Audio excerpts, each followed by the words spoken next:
இன்றைக்கி பருப்பே இல்லாமல் ஹெல்த்தியான ஒரு அடை தோசை தான் எப்படி செய்கிறதுன்னு பார்க்க போகிறோம். டேஸ்ட்டு ரொம்பவே சூப்பராக இருக்கும். வாங்க எப்படி செய்கிறதுன்னு பார்ப்போம்.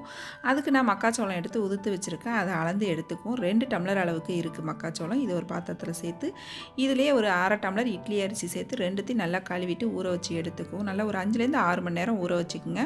ஊற வச்ச அரிசியை இப்போ அரைச்சி எடுத்துக்குவோம். அதுக்கு ஒரு மிக்ஸி ஜாரில் ஒரு 6-7 வரமிளகாய், சின்ன வெங்காயம் ஒரு 10, ஒரு 5-6 பூண்டு பல், ஒரு சின்ன துண்டு இஞ்சி, ஊற வச்ச பருப்பு சோளம் எல்லாத்தையும் சேர்த்து கொரப்பாக அரைச்சி எடுத்துக்குவோம். இப்போ இதில் கொஞ்சமாக பெருங்காயத்தூள், 1/2 டீஸ்பூன் மஞ்சத்தூள், 1/2 டீஸ்பூன் சோம்புத்தூள், தேவையான அளவு உப்பு சேர்த்து நல்லா தோசை மாவு பக்குவத்துக்கு கரைச்சி எடுத்துக்குவோம். கரைச்ச மாவை தோசைக்கல்ல தோசை போல் ஊற்றி எடுத்துக்குவோம். நல்லா மெல்லிசாவே ஊற்றிக்கிங்க. நல்லா கிறிஸ்பியாக மொறுமொறுப்பாக இருக்கும். ஊற்றின தோசை மேலே லைட்டாக மேலாப்பில் எண்ணெயை ஊற்றி நல்லா 2 பக்கமும் திருப்பி போட்டு வேக வச்சு எடுத்தோம்னா ரொம்ப சூப்பரான டேஸ்ட்டான நம்மளோட சோள தோசை ரெடி ஆகிடும். டேஸ்ட் ரொம்பவே அருமையாக இருக்கும். தேங்காய் சட்னி கூட சாப்பிட்றப்ப டேஸ்ட் அட்டகாசமாக இருக்கும். ட்ரை